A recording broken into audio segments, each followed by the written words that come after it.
जय श्री कृष्णा फ्रेंड्स।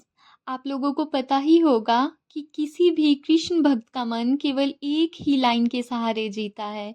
जब भी उनकी लाइफ में कोई भी प्रॉब्लम आती है, कोई डिफ़िकल्टी आती है, तो सब भक्त अपने कान्हा से बस यही बोलते हैं, मेरे गोपाल, मेरे कान्हा, आप सब ठीक कर दोगे। आज की कहानी है एक बहुत साधारण से परिवार की, जिनकी दुनिया छोटी थी पर विश्वास बहुत बड़ा था। वो लोग रोज गोपाल जी को रोटी का भोग देते थे और अपनी खुद की 2 वक्त की रोटी के लिए भी संघर्ष किया करते थे। पर जब विश्वास कभी नहीं टूटता है तो एक दिन गोपाल जी ज़रूर अपने भक्तों का सपना पूरा कर देते हैं। तो आज की कहानी है महेश और सुनीता की, और उनका एक छोटा सा सपना था अपना घर लेने का। दोस्तों, महेश और सुनीता मुंबई के एक कोने में एक पुरानी सी बस्ती में रहते थे। उनके जो हस्बैंड थे महेश, वो एक कंस्ट्रक्शन साइट पे मज़दूरी करते थे और सुनीता जी दिन भर में 2-3 घरों में काम किया करती थी। उनके 2 बच्चे थे, एक बेटा, एक बेटी। वो दोनों स्कूल जाते थे, लेकिन स्कूल के बाद अपनी माँ का काम में हाथ भी बटाते थे। उनका घर खुद का नहीं था, वो एक किराए के कमरे में रहते थे। जब बारिश होती तो उनकी छत टपकती, सर्दियों में दीवार से ठंड छू कर चली जाती। लेकिन एक कोने में था उनका एक छोटा सा प्यारा सा मंदिर, जिसमें विराजमान थे उनके लड्डू गोपाल जी, एक छोटी सी मूर्ति और एक बड़ा सा विश्वास। सुनीता रोज पूजा करती और अपने गोपाल जी से बोलती, गोपाल जी आप तो पालने में हो, लेकिन आप सब कुछ संभाल लोगे, एक दिन मुझे भी मेरा एक छोटा सा घर दोगे ना? बस एक कोने में एक मंदिर हो और एक छोटा सा झूला जिसमें मैं आपको बिठा सकूं। महेश अक्सर सुनीता से कहता, सुनीता घर लेना मुश्किल है, हम मज़दूर लोग हैं। पर सुनीता हमेशा कहती, मुश्किल आपके लिए है, लेकिन मेरे गोपाल जी के लिए कुछ भी मुश्किल नहीं है। एक दिन उनके मकान मालिक ने उन्हें नोटिस दे दिया, 2 महीने में घर खाली करो, बिल्डिंग गिराई जा रही है। ये सब सुन कर के वे बहुत परेशान हो गए, सब कुछ अंधेरा हो गया। महेश परेशान हो गया और सुनीता बिल्कुल चुप। बच्चों को तो पता भी नहीं था कि अब अगला महीना किस छत के नीचे गुजरेगा।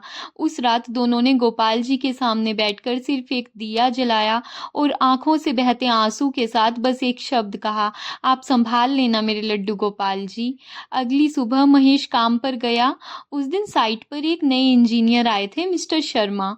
मिस्टर शर्मा ने महेश जी से कहा, तुम बहुत ईमानदार हो महेश, मैं एक छोटा फ्लैट बेच रहा हूँ। मैं चाहूँ तो किसी भी अमीर को दे सकता हूँ, लेकिन अगर तुम चाहो मैं ये घर तुम्हें दे सकता हूँ, बिना बैंक लोन के, सिर्फ छोटी छोटी किस्तों में। महेश ने आंखों में आंसुओं के साथ कहा, सर घर तो एक सपना था, आप गोपाल जी बनकर आए हो। उस दिन जब महेश घर गया, सुनीता ने देखा उसके हाथों में घर के पेपर्स थे। सुनीता ने गोपाल जी के चरणों में पेपर रखे और रोटी, छोटी सी पोशाक गोपाल जी को पहनाई। 1 महीने बाद उनका गृह प्रवेश हुआ। ना पंडित ना ढोल, सिर्फ एक थाली में गुड़, रोटी का भोग और गोपाल जी की मूर्ति।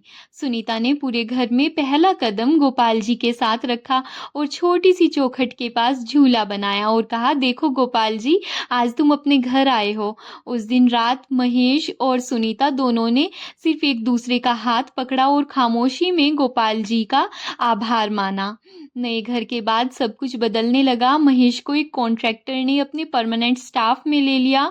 सुनीता को एक फ्लैट सोसाइटी में नौकरी मिल गई, जहां इज्जत भी थी, आराम भी।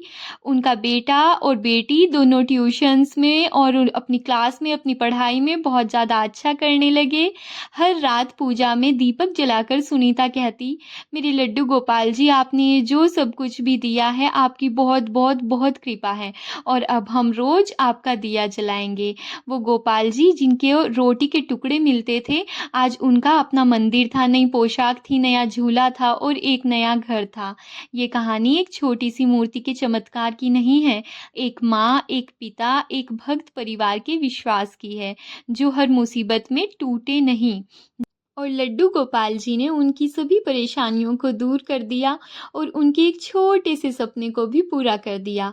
अगर आपके घर में भी लड्डू गोपाल जी हैं और आप भी किसी सपने के लिए प्रार्थना कर रहे हैं, तो सिर्फ इतना याद रखिए, लड्डू गोपाल जी कभी देर तो ज़रूर कर सकते हैं।